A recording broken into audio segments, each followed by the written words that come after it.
बिहार के एक छोटे से गांव चांदपुर में मिट्टी का एक पुराना सा घर था। उस घर में बस दो ही लोग रहते थे, सावित्री और उसका बेटा गोपाल। बेटा गोपाल, अब तेरे बाबूजी को गए कई साल हो गए हैं। मैंने तुझे जैसे तैसे पाल लिया, लेकिन अब शरीर जवाब देने लगा है। अरे अम्मा, आप क्यों इतना सोचती हैं? मैं हूं ना, सब संभाल लूंगा। नहीं बेटा, अब पहले जैसी ताकत नहीं रही। रसोई का काम भी ठीक से नहीं हो पाता, और तू भी अब बड़ा हो गया है। तेरी शादी की उम्र हो गई है। अम्मा, सिर्फ उम्र हो जाने से शादी थोड़ी हो जाती है।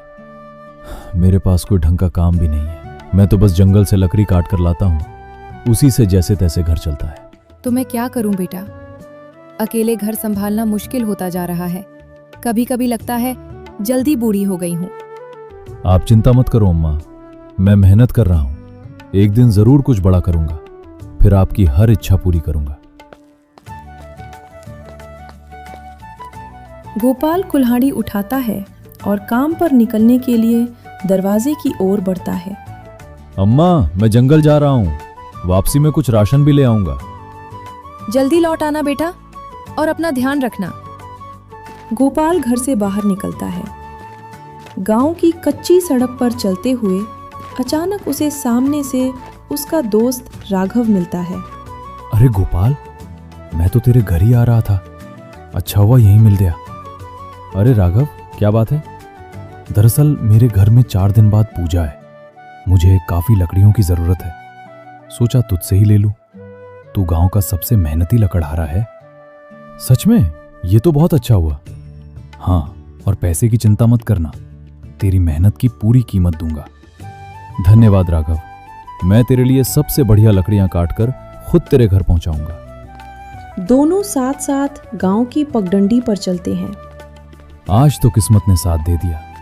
अगर रोज ऐसे ही काम मिलते रहें तो मेरा सपना जल्दी पूरा हो सकता है। कुछ देर बाद गोपाल जंगल पहुंचता है और पेड़ों को ध्यान से देखता है। मुझे सबसे अच्छी लकड़ियां ही चुननी होंगी।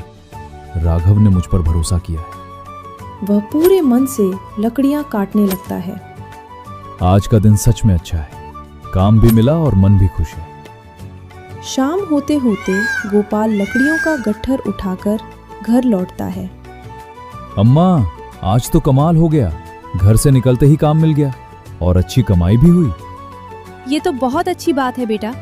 भगवान मेहनती लोगों का साथ जरूर देते हैं। हाँ अम्मा, बस ऐसे ही दिन आते रहें, फिर देखना सब बदल जाएगा।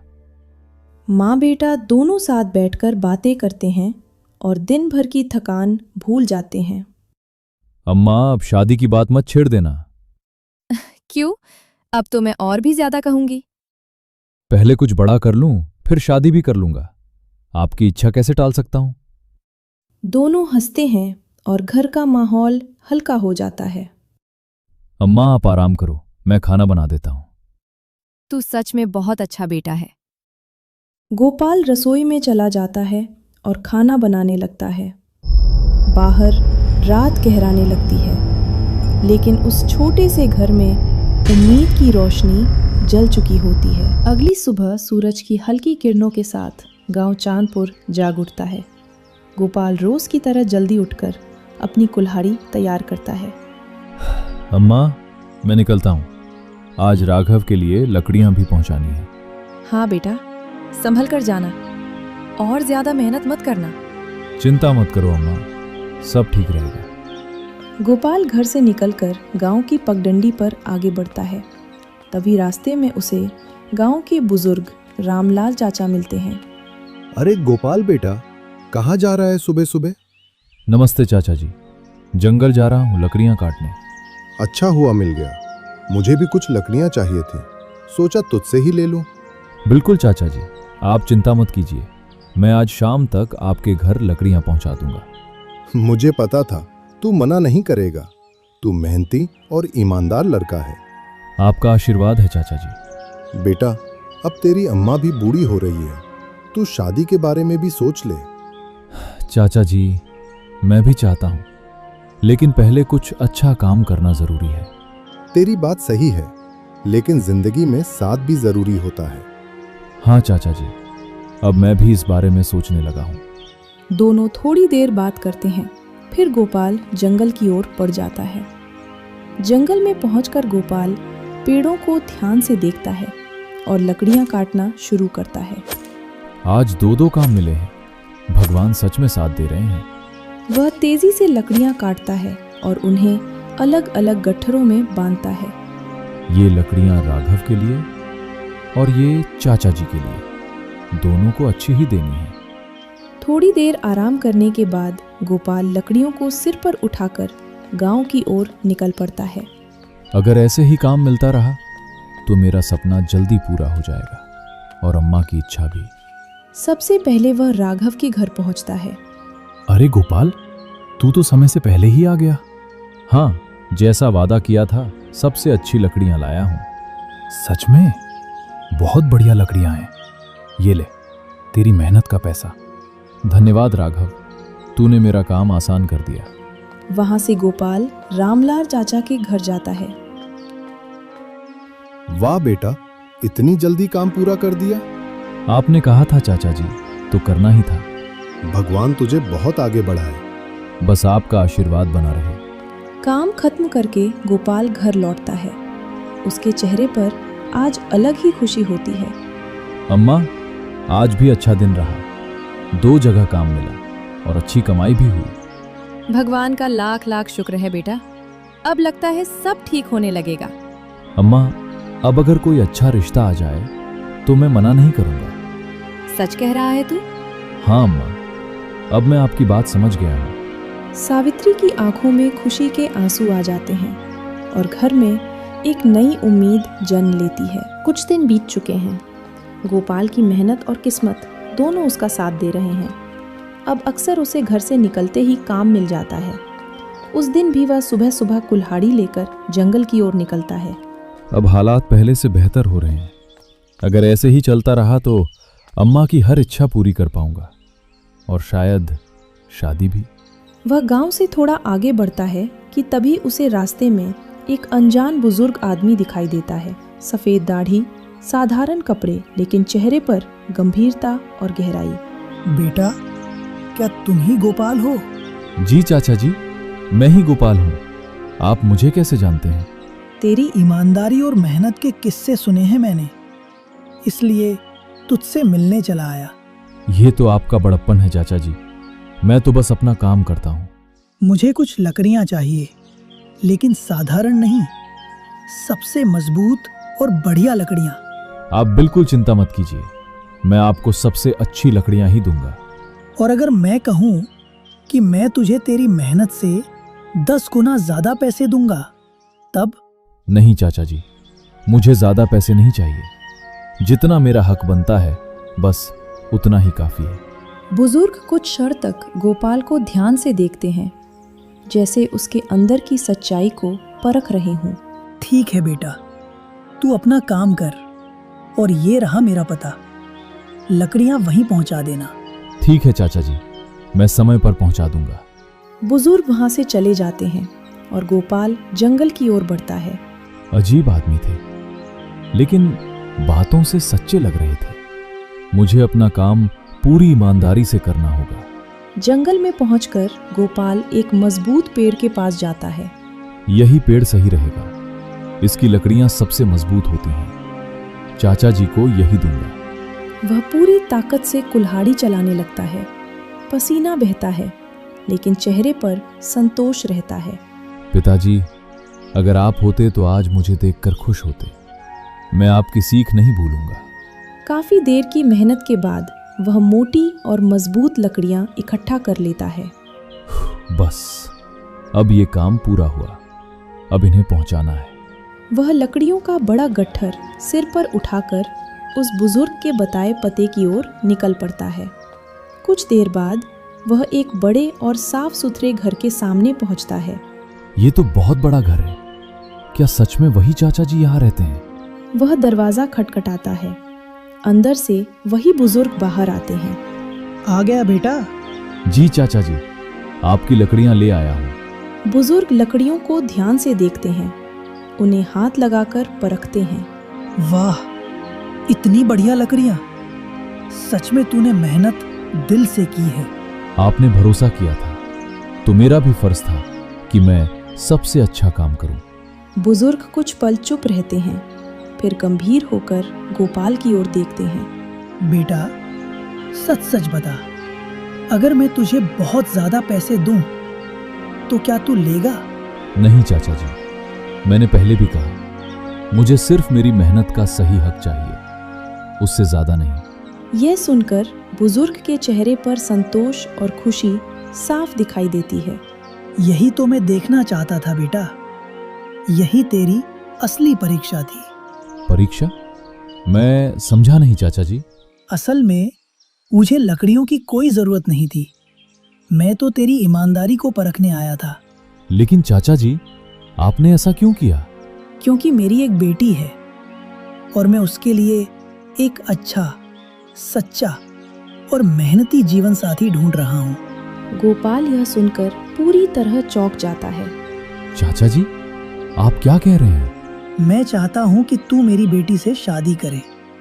मैंने तुझमें वो सारे गुण देखे हैं जो एक अच्छे इंसान में होने चाहिए। कुछ पल के लिए वहां सन्नाटा छा जाता है। गोपाल के मन में कई विचार एक साथ चलने लगते हैं। चाचा जी, मैं आपका सम्मान करता हूं, लेकिन मेरा एक सपना है। मैं अपना बड़ा काम शुरू करना चाहता हूं।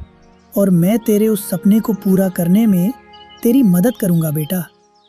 तू बस सच्चाई और मेहनत बनाए रखना। गोपाल की आंखों में उम्मीद और खुशी की चमक आ जाती है, लेकिन वह अभी भी सोच में डूबा हुआ है।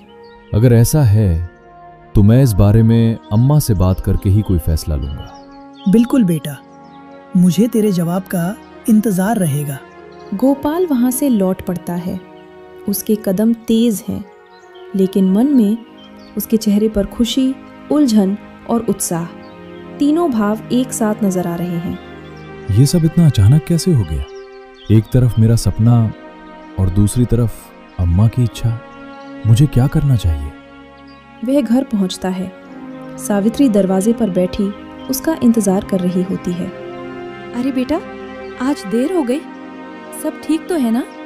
हाँ अम्मा, सब ठीक है, लेकिन आज कुछ अलग हुआ है।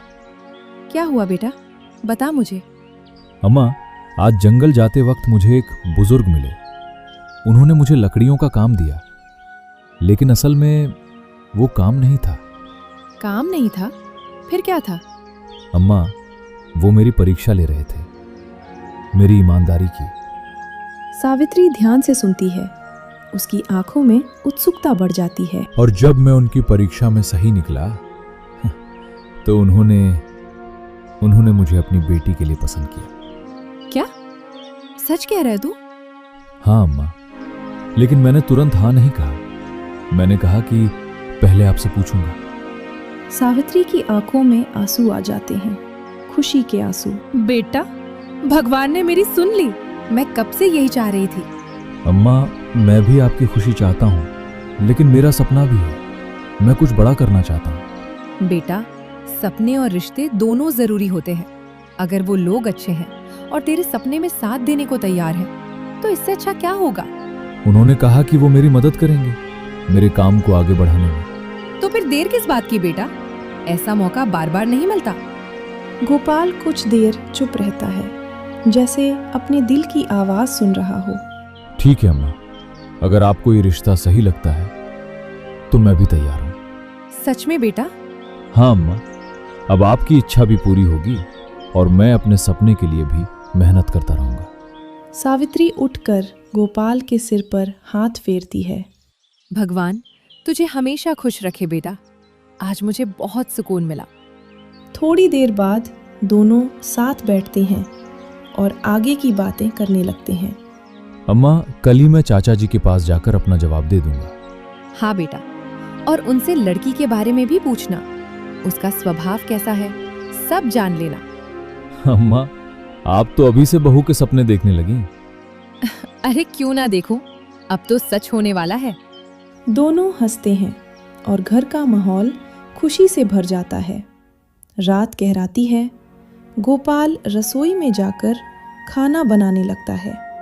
आज अम्मा बहुत खुश हैं, यही तो मैं चाहता था। अब मुझे और मेहनत करनी होगी ताकि उनका सिर हमेशा ऊंचा रहे। वह पूरे मन से खाना बनाता है और फिर अम्मा को बुलाता है।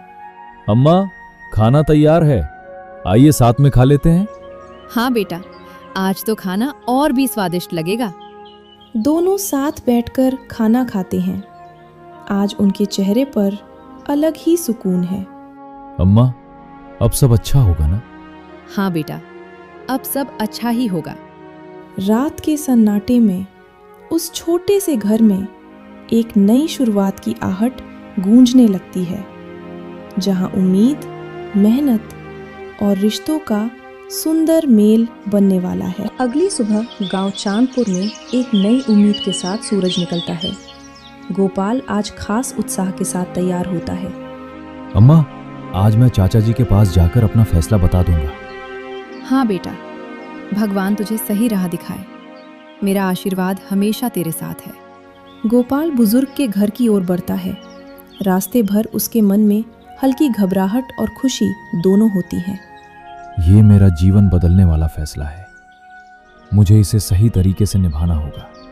वह बड़े घर के दरवाजे पर पहुंचकर धीरे से दस्तक देता है। आ जाओ बेटा, मुझे पता था तुम आओगे। गोपाल अंदर जाता है और बुजुर्ग के सामने खड़ा हो जाता है। चाचा जी, मैंने सोच लिया है, अगर आपको मंजूर हो तो मैं इस रिश्ते के लिए तैयार हूं। बुजुर्ग के चेहरे पर गहरी खुशी छा जाती है। मुझे तुमसे यही उम्मीद थी बेटा, तुमने मेरा दिल जीत लिया। तभी अंदर से एक लड़की चाय लेकर आती है, सादगी भरी, शांत और संस्कारी। नमस्ते। नमस्ते। दोनों एक दूसरे को पहली बार देखते हैं। आंखों में झिझक है, लेकिन एक सादगी भरा अपनापन भी। ये मेरी बेटी गीता है और गीता, ये गोपाल है। जी। जी। कुछ देर की बातचीत के बाद दोनों परिवार इस रिश्ते के लिए राजी हो जाते हैं। कुछ ही दिनों में गांव में शादी की तैयारियां शुरू हो जाती हैं। पूरा गांव खुशियों में डूब जाता है। अरे सावित्री की तो किस्मत खुल गई। कितना अच्छा लड़का और अच्छा रिश्ता मिला है। भगवान ने मेरी सारी मनोकामना पूरी कर दी। गोपाल और गीता की शादी पूरे रीति रिवाज के साथ संपन्न होती है। दूसरी ओर बुजुर्ग अपने वादे के अनुसार गोपाल की मदद करते हैं। बेटा, अब समय आ गया है कि तुम अपने काम को आगे बढ़ाओ। धन्यवाद चाचा जी, मैं आपकी उम्मीदों पर खरा उतरूंगा। गोपाल अब छोटे काम से आगे बढ़कर लकड़ियों का बड़ा व्यापार शुरू करता है। गांव-गांव से लोग उससे लकड़ियां लेने आने लगते हैं। ये सब आपकी और अम्मा की वजह से संभव हुआ है। समय के साथ उनका जीवन खुशियों और सुकून से भर जाता है। अब उस छोटे से घर में न सिर्फ रोटी की खुशबू है, बल्कि प्यार, साथ और सफलता की मिठास भी है।